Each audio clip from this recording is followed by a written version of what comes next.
होती है sir. This is an imagination. I got it, very beautifully you explain the same thing. Sir अक्सर लोगों का ये कहना है कि जो गाड़ियाँ, चाहे टिपर्स की बात करें या जो आपकी गाड़ियाँ पूरी टाउन का वेस्ट उठाती है, वो ऐसे विदाउट कवरिंग चलती है पूरी इस नेशनल हाईवे के ऊपर, जिसकी वजह से बाद में वो पोल्यूशन रास्ते पर गिर जाता है, रास्ते पर जो लोग चलते हैं वो भी डिस्टर्ब होते हैं। दैट इज एन इशू, बिल्कुल सही इशू है कि हमारे पास जो गाड़ियाँ थी, पुराने वाली गाड़ियाँ जो थी 12-13 साल उनको हो गए थे। अस्सलाम वालेकुम डियर व्यूअर्स, सभी दोस्तों का बहुत बहुत शुक्रिया हमारे साथ जुड़ने के लिए। नाजरीन, आज हमारे साथ एक खास मेहमान है। जी हाँ नाजरीन, आपको बता दें हमारे इस एक्सक्लूसिव इंटरव्यू में आज हमारे साथ मौजूद है chief executive officer municipal council Baramulla Naveed Ejaz Khan साहब हमारे साथ मौजूद है। हालांकि इनका भी बिजी शेड्यूल था आज के दिन को लेकर, but still he was very much ready and active to answer our questions. Naveed साहब आपका बहुत बहुत शुक्रिया। Thank you ji, thank you. Naveed साहब, सबसे पहला जो हमारा सवाल रहेगा, लास्ट टाइम भी हमने हल्की सी बात की उस पर, एक अच्छा इंफ्रास्ट्रक्चर बारामूला के अड्डे में बन चुका है, शॉपिंग कॉम्प्लेक्स को लेकर हम बात करते हैं, आज तक भी फंक्शनल नहीं है, तो क्या फायदा रहा इतना सारा पैसा उस पर इन्वेस्ट करने के लिए? देखिए, कुछ प्रोसीजर्स होते हैं किसी भी चीज़ को ऑक्शन करने के लिए। ये जो इंफ्रास्ट्रक्चर की बात कर रहे हैं, एक शॉपिंग कॉम्प्लेक्स बस स्टैंड में बना हुआ है, कंप्राइजिंग ऑफ 24 शॉप्स, और जिसपे कुछ क्लेम्स हैं कि कुछ शॉपकीपर्स जो हैं वो डिसलोकेट हो गए थे 2003 में, और उनका कुछ अमाउंट डिपॉजिट हुआ था फॉर एक्वायरिंग ऑफ लैंड उस टाइम में, तो और कुछ कोर्ट केसेस वगैरह थे, उसको कंसिडर करते हुए ये डिले हुआ उस टाइम में, किसी के पास कोई अलॉटमेंट वगैरह नहीं था। और ये कॉम्प्लेक्स जो है, ये कंस्ट्रक्शन 2019-20 में हुआ है, 21 में ये कंप्लीट हुआ था। उसके बाद कुछ लिटिगेशंस वगैरह थे, कुछ प्रपोजल्स वगैरह थे। अभी एट डायरेक्टरेट लेवल भी और एट हाउसिंग डिपार्टमेंट जो एडमिनिस्ट्रेटिव डिपार्टमेंट है, तो उनके साथ भी मैटर टेकअप किया गया है। बोथ द ऑफिसेज इसको जल्द से जल्द रिजॉल्व करने की कोशिश कर रहे हैं। I got it, exactly you are right. So how much time will it take now? I cannot say कि कितना नहीं, मैं परमानेंट टाइम की बात नहीं कर रहा, मतलब प्रोसीजरल एक्टिविटी प्रोसीजर्स हैं, कुछ ऑब्जेक्शंस वगैरह हैं, जितना जल्द से जल्द हो सकेगा तो एक कंक्लूजन तक पहुंचा जाएगा। और उसके बाद जो भी रिहैबिलिटेशन का मसला है या ऑक्शनिंग का मसला है, because at the end of the day as per the rules and regulation we have to go for the auctioning. Auctioning करना ही करना पड़ेगा। उसका प्री बिड अमाउंट क्या रहेगा, वो क्या है, वो हायर लेवल पे, एडमिनिस्ट्रेटिव लेवल पे या डायरेक्टरेट लेवल पे डिसाइड होगा, और accordingly once we will receive the directions, तो उसके बाद हमें ये कर देंगे। सर, एक तरफ ये बात भी सही है, चाहे कहीं पर भी एग्जीक्यूटिव अफसर हो या म्युनिसिपल काउंसिल की बात करें, काम तो ये करते हैं, लेकिन कुछ कमियां भी जरूर होती है। जरूर। सीधे हम बात करेंगे बारामूला को लेकर। बारामूला में एक जगह है जहां पर पूरा एक ड्रेनेज बना दिया गया है, जिसका पानी जालिम में जाता है, सबसे पहले ये बात है। और राइट साइड में वहां पर, उस लोकेशन को लेकर जब मैं बात करता हूं, राइट साइड में वहां पर जामिया मस्जिद शरीफ मुकर्रम है, और लेफ्ट साइड में वहां गुरुद्वारा सिंह साहब है। क्या आज तक भी आपने प्लानिंग में नहीं रखा है? आपके पास फंड्स भी आते हैं, उसको प्रॉपरली एक फाइनल सॉल्यूशन के तौर पर रिजॉल्व किया जाता है? देखें वो एक नाला है, और नेचुरल उसका एक स्टेप वाइज एक स्टीप नाला है, जहाँ पर क्या है कि बहुत संगरी वाला एक जगह है, क्या माउंटेनियस टाइप का एक स्टीप है, तो वहाँ से वो नाला बहता है। तो उसमें क्या हुआ है कि कई जगह क्या हुआ है कि लिटरिंग वगैरह की वजह से, गार्बेज लिटरिंग वगैरह की वजह से वो नाला किसी जगह ब्लॉकेज वगैरह हो जाता है। जितना भी कभी बारिश वगैरह होती है और उसको ड्रेनेज या वाटर लेवल ज़्यादा बढ़ जाता है, तो उसमें क्या होता है कि जितना भी उसमें लिटरिंग वगैरह हुआ है वो आगे आके मस्जिद इरशाद से जहलम के किनारे पर जमा हो जाता है। तो उस सिलसिले में जैसे आपने कहा और मैंने कंफर्म भी किया कि कई सालों से ना कुछ एक प्रोजेक्ट बनाया भी गया था उसके बैरिकेडिंग वगैरह पर, और कई जगह फेंसिंग वगैरह की गई थी कि ताकि उसमें लिटरिंग ना की जाए, क्योंकि नेचुरल स्टॉप नहीं कर सकते यहाँ पर। That is not a drainage actually, वो एक बारिश वगैरह का पानी उसमें आता है। तो अब उस सिलसिले में what we will do, I will consult the R&B department, जैसे हो सकेगा कि कैसे बैरिकेडिंग करने से या कवरिंग करने से उसको, अगर हमारा इशू रिजॉल्व हो जाता है कि मिनिमम लिटरिंग को स्टॉप किया जाए, ताकि जो पानी का फ्लो है प्रॉपर तरीके से क्लीन वाटर उसको ये किया जाए। उसके अलावा आई कैन कमेंट कि मैं कुछ लोगों को डिप्लॉय कर रहा हूँ अलॉन्ग विद द मिशनरी, कि जहाँ जहाँ हॉट स्पॉट्स हैं उनको क्लीन करने के लिए। बहुत अच्छी बात है, लेकिन सर आपका बिल्कुल एक स्पेसिफिक स्पॉट होता है जहाँ पर आप पूरी वेस्ट को या पोल्यूशन को जमा करते हैं।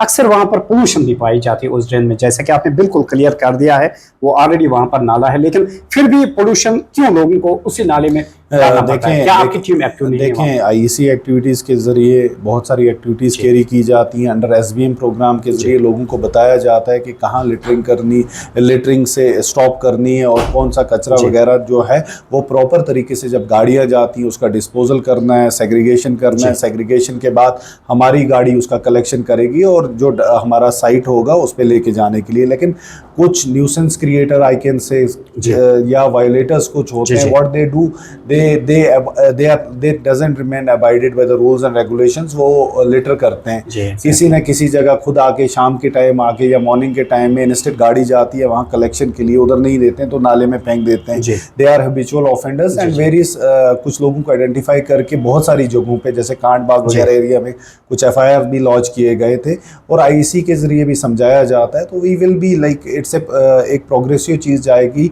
और कुछ आने वाले टाइम में इसमें बेहतरी आ सकती है। वेरी नाइस सर, सीधे चलते हैं ओल्ड टाउन बारामूला को लेकर बात करते हैं। हाल ही में लोगों ने हमें वहां से इंसिस्ट किया, 10:30 बजे हमें स्टोरी चलानी पड़ी क्योंकि उस रोड पर काफी ज्यादा डस्ट रहती है। वहां पर जो शॉपकीपर्स अपने दुकान पर होते हैं वो वहां पर रह नहीं पाते हैं, एक मसला ये। दूसरा, उसी रोड पर लोगों का कहना है, क्योंकि आम लोगों से जब मैंने बात की वहां पर सोमो स्टेशन या बस स्टैंड के प्रेसिडेंट भी थे, इरशाद साहब भी, उन्होंने ये भी कहा कि स्ट्रीट लाइट्स की बात करिए या बंड्स की बात करिए, खस्ता हालत है वहां पर। देखें जहाँ तक रोड का है, रोड जैसे रोड बिलोंग्स टू आरएंडबी और पीएमजेएसवाई का वो रोड है। सो यहाँ पर हम ये समझे वो रोड आपको पर्टेन नहीं कर रहा है, सर उस पर पानी डाल नहीं सकते, पर्टेन नहीं करता है, बट लोगों ने भी, और I was there in the meeting, the district administration has taken that road और इस बार ही शायद मैग्नेमाइजेशन वगैरह उसका हो जाएगा। रही बात पानी वगैरह की, आई विल डिप्लॉय जो मेरे पास अवेलेबल मशीनरी है तो एक बार पानी छिड़क सकते हैं, बट जो ट्रैफिक का मूवमेंट होता है वो बहुत ज्यादा है, तो it will not be like we can cater it like in one day हम ये सारा कर सकते हैं। रही बात लाइट्स वगैरह की, तो स्ट्रीट लाइट्स की बात है कि हर एक वार्ड में different lights from last 1 year लगभग 400 के करीब लाइट्स इंस्टॉल किए गए हैं। कुछ स्पॉट्स हैं अभी भी where in like lights install नहीं हो पाए हैं। तो what we are going to do, इस बार एक पूरा प्लान करके कुछ डिस्ट्रिक्ट अपेक्स से कुछ पैसा है, कुछ हमारे इंटरनल फंड से, कुछ हमने रिक्वेस्ट की थी कि हमारे ऑनरेबल एमएलए साहब से भी, उन्होंने भी कुछ पैसा रखा हुआ है, तो डिप्टी कमिश्नर साहब से भी। तो व्हाट वी आर लुकिंग कि अगले 1-1.5 महीने में ये लाइट्स वाला इशू, जो भी ब्लैक स्पॉट्स वगैरह हैं, चाहे वो वार्ड्स में हैं, चाहे वो ऑन रोड मार्केट एरिया हैं, दैट आई कमिट के वो पूरा रिजॉल्व हो जाए। वहां पर जब उस जालिम के साथ जो बंड्स थे वो भी खस्ता हो गए, क्या म्युनिसिपल कमेटी या म्युनिसिपल काउंसिल पर्टिकुलर बात करे, प्लानिंग में आपने रखा है ताकि उन बंड्स को? देखिए बंड्स वगैरह का irrigation and flood control department काम कर रहा है। जो छोटे छोटे नाले वगैरह है उनको हम टेकअप कर रहे हैं। जैसे आपने कहा कि संगरी वाला जो नाला है जिसका वो जा रहा है, उनको हम कंसिडर करेंगे कि एक प्लान में लाया जाए और प्लान के जरिए एक प्रॉपर तरीके से जाए, उसका कवरिंग हो जाए, चाहे उनके वॉल्स वगैरह प्रोटेक्शन वॉल्स का किया जाए। रही जहलम की बात, जहलम रिवर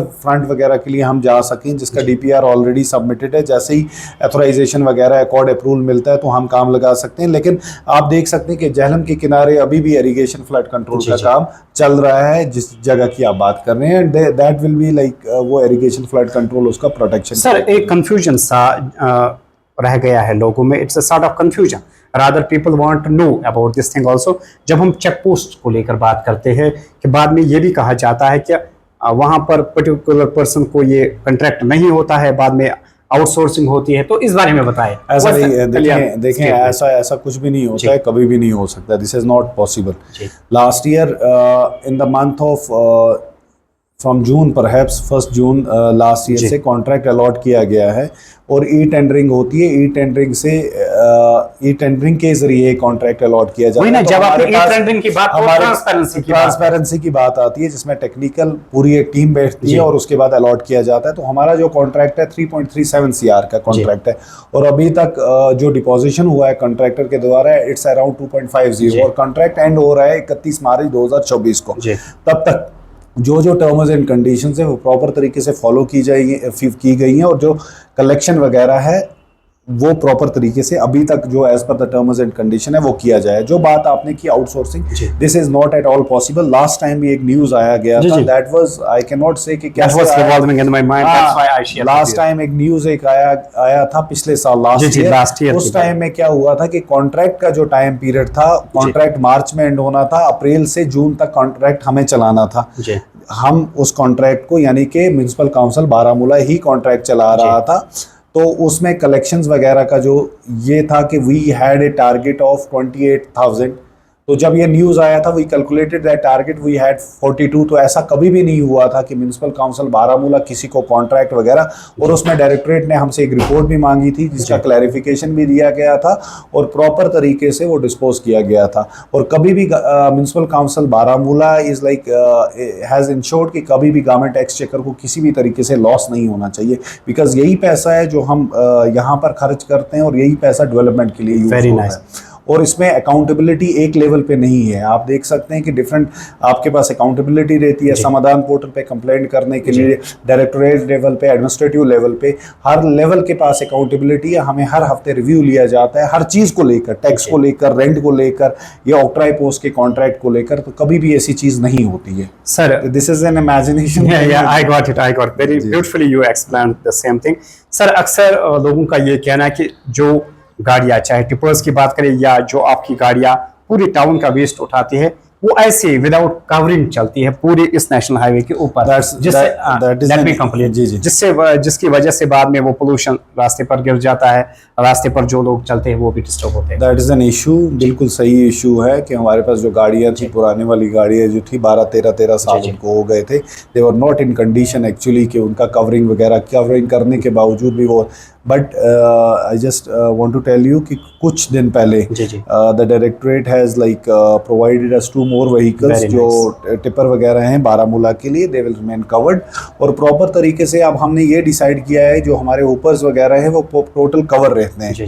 तो सिर्फ कलेक्शन पॉइंट्स वगैरह से जो चीज़ जो ये सॉलिड वेस्ट मैनेजमेंट का लिफ्टिंग वगैरह होता है, सॉलिड वेस्ट का लिफ्टिंग जो होता है, तो उसमें अनकवर्ड रहते थे। But we have issued the instruction कि जब भी जाए तो कवर्ड ही जाए, क्योंकि बहुत सारी जगहों पे वो गिर जाता था। नवीद साहब, you are quite young and energetic, क्योंकि अभी आप में बहुत हौसला है, हिम्मत है।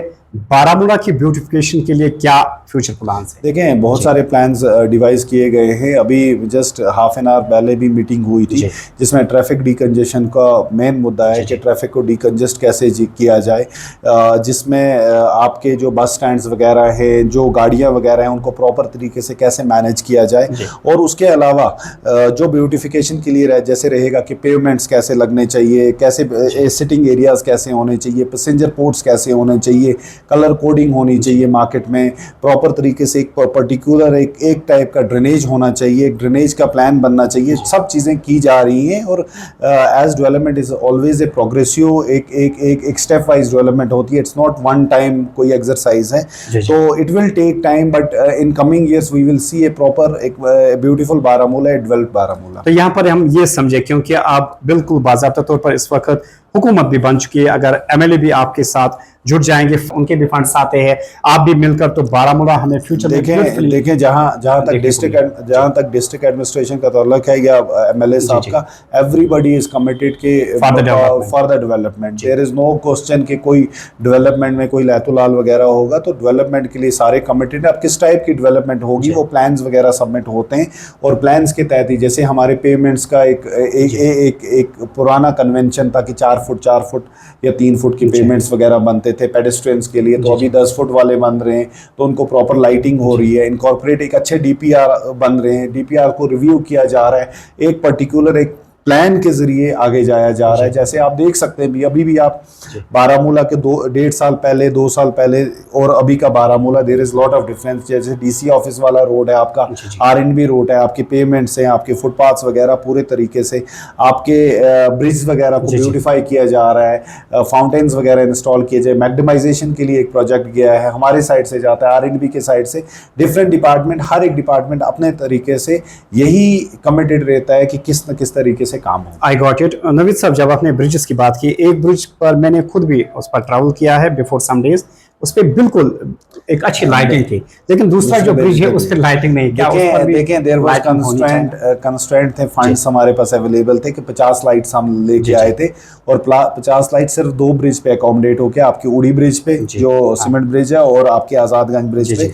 तो बीच वाला जो ब्रिज है सीमेंट ब्रिज जिसका है वो in coming days 1 or 2 months हम उसको भी ब्यूटीफाई करने के लिए इंस्टॉलेशन वगैरह करवा देंगे, और ब्रिज का जहां तक पाथ्स वगैरह बनवाने हैं पेडेस्ट्रियंस के लिए वो भी किया जाएगा। तो लास्ट पर आपकी बारामूला के लोगों के लिए क्या मैसेज है? क्यों ट्रैफिक मैनेजमेंट को लेके यही रिक्वेस्ट रहेगी, शॉपकीपर्स के एनकरेजमेंट ना करें, वेंडर्स से रिक्वेस्ट रहेगी कि आपको पर्टिकुलर साइट दी गई है, आप वेंडिंग वहीं करें, और उसके अलावा व्हीकल्स पार्किंग वगैरह के लिए यही रिक्वेस्ट की जाएगी कि आप लोगों को बार बार वार्निंग दी गई है कि इलीगल पार्किंग ना करें, जो पार्किंग स्पॉट्स हैं वहाँ ही गाड़ी पार्क किया जाए।